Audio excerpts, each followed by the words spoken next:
अखिलेश यादव को मायावती ने दी अपने गिरेबान में झांकने की नसीहत, याद दिलाया पिता का आशीर्वाद।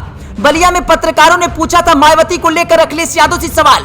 अखिलेश यादव ने मायावती पर कसा था तंज।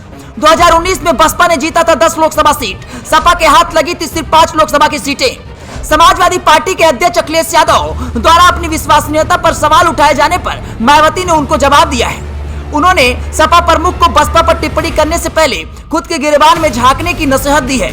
बसपा सुप्रीमो ने सोशल मीडिया प्लेटफॉर्म एक्स पर पोस्ट में लिखा, अपनी व अपनी सरकार की खासकर दलित विरोधी रही आदतों, नीतियों एवं कार्यशैलियों आदि से मजबूर सपा प्रमुख द्वारा बीएसपी पर अनर्गल तंज कसने से पहले उन्हें अपने गिरबान में झांकने की जरूरत है। मायावती ने कहा कि समाजवादी पार्टी का दामन भाजपा को बढ़ाने व उससे मेल जोल के मामले में दागदार रहा है। उन्होंने एक्स पर अपने पोस्ट में लिखा, तत्कालीन सपा प्रमुख मुलायम सिंह यादव द्वारा भाजपा को संसदीय चुनाव जीतने से पहले व उपरांत आशीर्वाद दिए जाने को कौन भूल सकता है, और फिर भाजपा सरकार बनने पर उनके नेतृत्व से सपा नेतृत्व का मिलन जुलन जनता कैसे भूल सकती है। ऐसे में सपा सांप्रदायिक ताकतों से लड़े तो ये उचित होगा। मायावती का इशारा दिवंगत मुलायम सिंह यादव द्वारा संसद में पीएम मोदी को दूसरे कार्यकाल के लिए आशीर्वाद देने की ओर था। दरअसल अखिलेश यादव कल बलिया दौरे पर थे। यहाँ पत्रकारों ने जब उनसे इंडिया ब्लॉक में मायावती और बसपा को शामिल करने के बारे में सवाल किया तो उन्होंने तंज भरे लहजे में पूछा, उसके बाद का 2024 लोकसभा चुनाव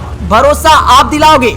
बात भरोसे का है, अगर वो आती हैं तो आप में से कौन भरोसा दिलाएगा? मीडिया रिपोर्ट के मुताबिक हाल ही में हुए इंडिया ब्लॉक की बैठक में अखिलेश यादव ने बीएसपी को शामिल करने के प्रति असहमति जताई थी। बता दें कि बसपा और सपा ने यूपी में 2019 का लोकसभा चुनाव गठबंधन में लड़ा था। उनके गठबंधन की तीसरी पार्टी रालोद थी।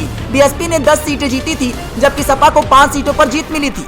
आरएलडी खाता भी नहीं खोल पाई थी। चुनाव के तुरंत बाद बसपा सुप्रीमो मायावती ने गठबंधन तोड़ने का ऐलान दिया था और इसके बाद आजमगढ़, रामपुर लोकसभा सीटों के लिए हुए उपचुनाव में बसपा ने अपने उम्मीदवार खड़े किए थे। आजमगढ़ से सपा के धर्मेंद्र यादव को भाजपा के दिनेश लाल यादव उर्फ निरहुआ के हाथों हार झेलनी पड़ी थी। रामपुर में भी बीजेपी के घनश्याम लोधी ने जीत दर्ज की थी।